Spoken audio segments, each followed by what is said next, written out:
Goes up from behind. And away they go.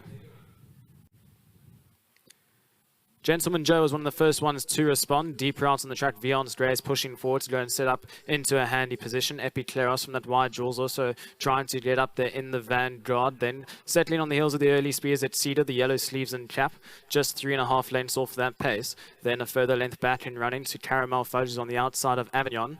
2 lengths away to Big Popper, who's just ahead of Eye Catching, and that's the back marker, with about 10 lengths separating first to last. So onto the bat straight, with just on 1,400 meters left to go. Vions Dre dictates the early gallop. He shows the way by 2 lengths. Epicleros, the only filly in the race, is on the inside rail in second. Then comes Etcito, who's in that one outplacing in third, followed by Caramel Fudge. Gentleman Joe's racing mid-division, 3.5 lengths off the leader. Eye Catchings on that one's outside with Caramel Fudge. Then comes Avignon. And last of all is Big Popper as they slowed on the gallop out in front. So they head into the turn with 1,000 meters left to go.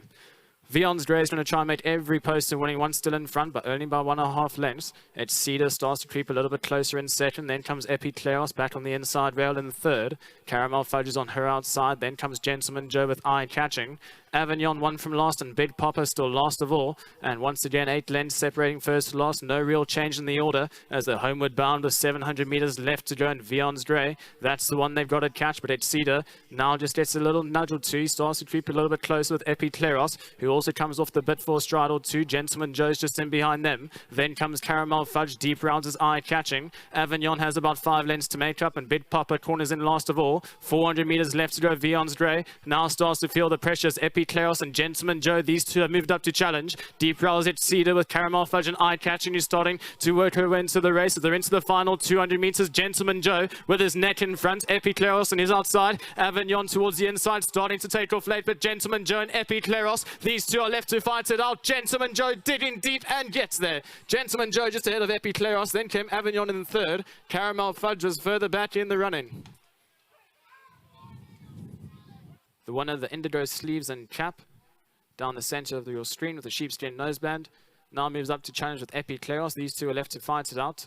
Towards the inside, the big white face of Avignon was starting to cut back the deficit, but it was a little bit too late.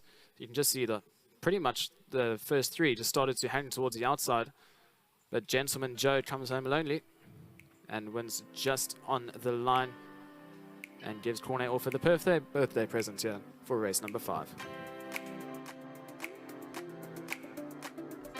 Race 5 has been won by number 4, Gentleman Joe. The son of Give Me the Green Light. Well done to Vusi. He's the chap who looks after Gentleman Joe.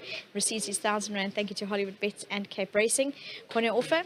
First off, Cornet, well done. Thank you very much. And secondly, happy birthday. Thank you so much.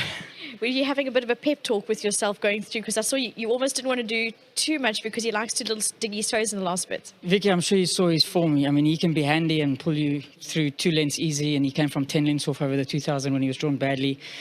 Pulled me through the field like it was going to win by 5, and then he got there and he said, okay, I've done my job now. So Andre said to me, just nurse him, talk to him, and he's a funny horse. He's got a lot of ability, I must be honest with you, but he just doesn't want to do too much. Today I just had to be patient on him, and I just nursed him until I got to Grant, and just gave him a few flicks with the stick. I didn't want to hurt him with that because he would have shirked it then, and he actually gave me a little bit towards the end. Well, at least you've got more reason to celebrate. Well done. 100%, yeah. Just well done to the team, to Andre, to the grey, not as bad as Justin Snester. Yeah, just to Mrs. Blackner, to Andre, and to the team, and to dedicate this one to my family. Thank you so much. Well done. Thank you. Next up, Callum Dixon's going to come across and chat to us with regards to the yard. And you said he can be a difficult customer, but thankfully today he just kept on sailing along. Yeah, you know, Vix, I mean, coming into this race, it really, really did look like the right race for him today. You could also see he was absolutely cruising in his hands, and he let him down, and he's just happy to stay there. He's a very clever horse. He thinks. I'm just glad that he got the win today. You know, since we've been here at Durbanville, he's really, really enjoyed it. He's been very competitive. So I'm happy he got his head in front. Obviously, on Cornet's birthday is very nice, so happy birthday to him. I just obviously want to say well done to Mrs. Plackner, to Andre, Alfie, and all the boys back home. Well done to you. Thanks, Vix.